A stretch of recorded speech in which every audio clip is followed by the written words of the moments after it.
So I thought I'd make a video about why I do YouTube. A lot of people ask. Some people know the story. Some people don't. Some people assign their own motives to me. But anyway, I have this piece of fan mail in front of me. And I have a lot of fan mail, and I'm delinquent in responding to it. I'm so sorry for those of you that hunt down my address and send me letters or sometimes presents. But I'll get back to you. Ben, I'm looking at you. You've not forgotten. I know you're upset that I didn't reply. But let me read this one to you. It's pretty good. Hi, it's, and then he gives his name. You may or may not remember me. I came to your house once and met you, and now I'm mailing you something. Man, am I a creeper. I signed your cast, and I like the color lime green. You made a video about me. A subscriber touched me, no pedo. I'll link that on the screen for you guys that want to see it. It was really well received. People liked it. Remember me now? Yes, I do. Absolutely do. I hope so, otherwise this is just weird. I came to you last time after an episode of Painkiller Already talking about how to get out of depression. And you know I've been dealing with depression and suicidal thoughts for 2 years now. It's weird too because this guy, he's like, to meet him, it seems like he has everything going for him. He's like a handsome, thin, you know, teenage guy. That sounds pedo, doesn't it? But if you were to just meet him, you'd think he's got the world by the tail. Anyway, back on topic. So back to the letter. I've been dealing with depression and suicidal thoughts for 2 years now. I tried once, but that's not what this is about. This is just a thank you. A thank you for all the content you put out for your fans. I know at the end of the day it's a paycheck, but I can tell you love doing what you do. You are someone that a lot of people look up to and an overall great guy. You're an amazing father to your kids as well. I can really see the love that they have for you. Your wife is an amazing mom too. She does a lot for Colin and Hope, and I can tell that they appreciate it in your videos. You may remember I said I lived in Wake Forest, so it's really cool when you talk about things around Raleigh, especially the weather, because that's happening to me too. I remember once you were doing a Wife Wednesday and they were having really bad storms, and it was just cool thinking that we were in the same storm. Now I know that sounds weird. I mean, you're on the internet and I'm on the internet. And besides when I was a stalker, we never really had a conversation. He's saying the time he visited my house, he was a stalker, but I don't see it that way. And you don't know me at all, but I feel like you're a best friend. Does that sound weird? I know personally I can't just call you up and see how you're doing, but it feels like I do because you open up a lot on Mail Monday and Painkiller Already. I just think you're an amazing guy, and I wanted to say thank you. I noticed in a ton of your vlogs you're wearing American Eagle shirts. Now, needless to say, I actually work at American Eagle. I work at a store in Crabtree. That's the name of a mall near me. And I don't know which mall you shop at, but I've always thought it'd be cool to see you there. I work in stock, so the chances of me seeing you are really slim. I'm in the back and therefore before and after hours, but I always wonder, would I even have the courage to say hello to you and your wife if your kids showed up? Anyway, I thank you for all you've done for me, this letter, and I'm sending you 2 shirts and a gift card to American Eagle. The lime green one's for you and the orange one is for Colin. I wanted to get Hope something, but I didn't know her size or what she likes, so I got her a gift card for $10. With your shirts or gift receipts, you can return them. This is a 100% thank you. You do enough by providing content each and every day. Even though you think you have no impact on my life and the lives of others, you do. You have a huge impact on us, and I thank you for that. As always, have a wonderful day and take care. Thank you. Oh, for starters, thank you. It blows my mind to think that good things happen. You know, I somehow try without any expectation of success. That's I don't know. I just do that. I do that all the time. I'm pleasantly surprised when things actually go my way or your way or in a good way. And you know, I just sit there and work towards it all the time, but don't really expect it. You know, I'm just happy when it does happen. And that's that. You know, I started YouTube, and I've talked about this before, but the reason I got started in YouTube was just because I wanted to be Hutch's friend. Like, that was it. I had this like one-sided relationship that you have with me, you know, where you feel like you're my friend and you know me, but I don't know you nearly as well as you know me. Like you said, it sounds weird, but it doesn't sound weird to me. It sounds completely normal because I've been on both sides of this, right? You know, I am WoodysGamertag, the YouTube commentator, but I'm also just Woody, the guy who watches other people's videos, the guy who watched videos, you know, before he had a channel that did the same thing. I talked about this briefly in Feedback Friday, but I used to work at Cisco. And at Cisco, I was a computer programmer, but after a bunch of promotions and stuff, you start leading teams, and I was a senior software architect. And my most recent project at Cisco was to match or map customer support reps with people, right? So if you call in and you had a problem with like a Cisco product or something like that, then I designed and constructed the systems that put you with the best person to deal with the problem. There's a million things to consider. What his skill set is, how busy he is, his vacation schedule, and more. So when I did that, I didn't really feel like I was changing the world. I didn't really feel like I was making things better, not for anybody individually and not on any kind of large scale. And I had a coworker who, and I said this before, who worked in pharmaceuticals, and he felt like he was making a difference. When he was at that company anyway. I mean, he at least played a role in building life-saving drugs. He was in IT. He didn't actually do whatever it is that chemists and doctors do. But, he was part of the team that built life-saving drugs. And, while I don't build life-saving drugs, I do sometimes have a positive impact. And that makes me feel good. It's the most rewarding part of being on YouTube for me. When whatever, even if it's a stupid sex question on Painkiller Already, if I encourage someone to use contraception that wasn't going to and prevent a teen pregnancy, then that's a great thing. If I, stop an STD, or if I give someone depression advice, or whatever, like these things can have a positive impact on people's lives, and that's important to me. I'm not a perfect person. I don't know anyone that is, but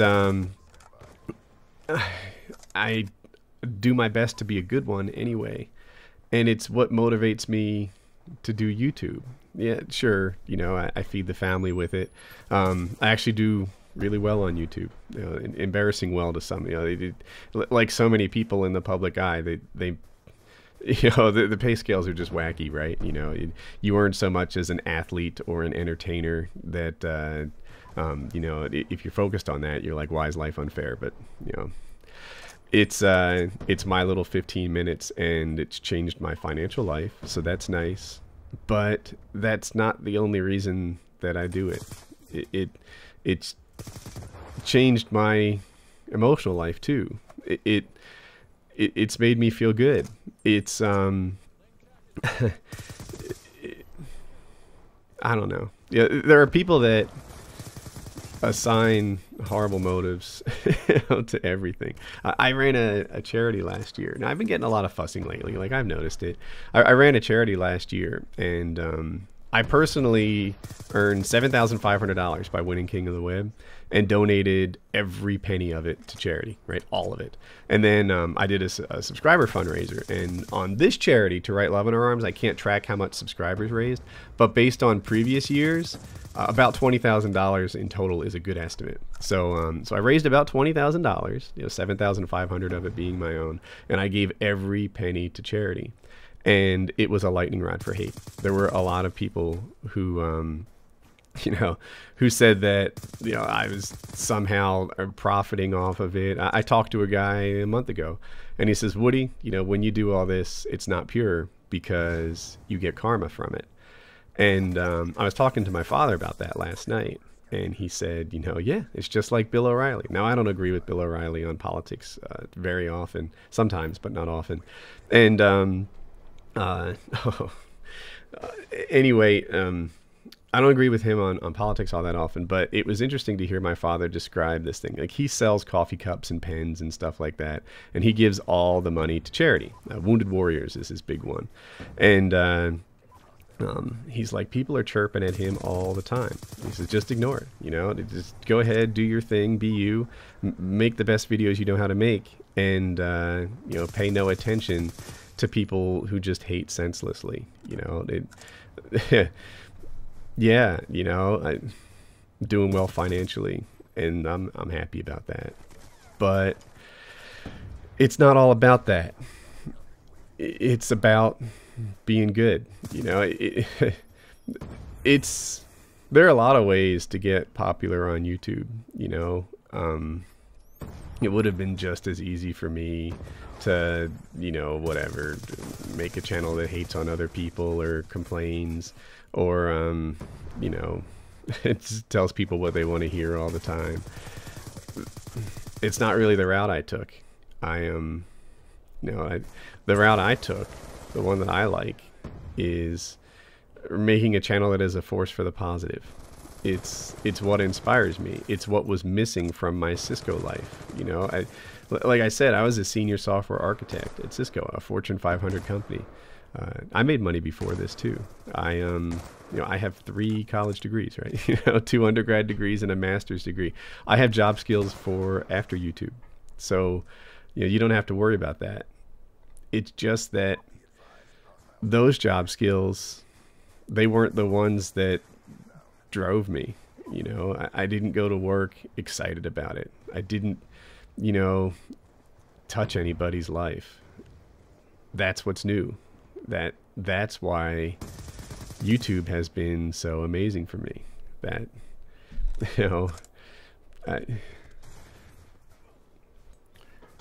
I imagine some people listening to this video who just want better lines of sight in Call of Duty, right? Who are really only into the patch information or something like that. And that's fine. I make a variety of videos. I have all sorts of different types, all of them with, honest titles so that, you can just watch the ones that you like. That's part of the deal. So you might be in this one, didn't get what you expected, perhaps. You might be saying, really, Woody has a positive impact on your life? That's ridiculous. He has no impact on my life whatsoever. And I almost didn't make this video because of guys like that. Not that you're bad, you're just doing your thing, and you're like, I don't understand why anybody would search for a positive influence online, right? That might be the way that you're wired. But I'm not wired that way. Like, some of my best friends are often, like, primarily online. Like, you guys know I've got friends in real life. Dan from Painkiller already, Ian from, my surfing trips and stuff like that. But I also have online friends, like Onslaught, who actually just lives, like, 2 hours from me. I've only met him in real life once. FPS Kyle, I meet him a bunch of times, throughout the year. I've actually only met Wings of Redemption in real life twice. And, he's one of my closer online friends. I like online friends, and I think they're legitimate. I think that there's something neat about online friends in that it removes some of the barriers that matter more when you're in person, right? Like, sometimes I go to MLG events and I see the teams made up, and some guys on the team look like they could be captain of the football team, and some guys on the team, like I was, look like they hit puberty 18 months later than all their peers. And I think to themselves, like, if they were in the same high school, if they weren't online friends, would their relationship be the same? If they weren't online friends, if they were real life friends, maybe that, big strong guy just blessed by the gods of genetics wouldn't be friends with that, little guy. But instead he is, because the only thing that really matters when you have someone online is the tone of their voice and what's in their heart. No one gives a crap about anything else. That's it. That's all that counts. So, when people like put down online relationships and such, I don't agree. I think that it's legit. That if anything, in some ways they're better because only what's on the inside matters. So now the commentator relationship, that's a different thing, kind of, because it goes one way and not two ways. But if you're able to get something positive out of it, then that's cool. I made a video recently which ended up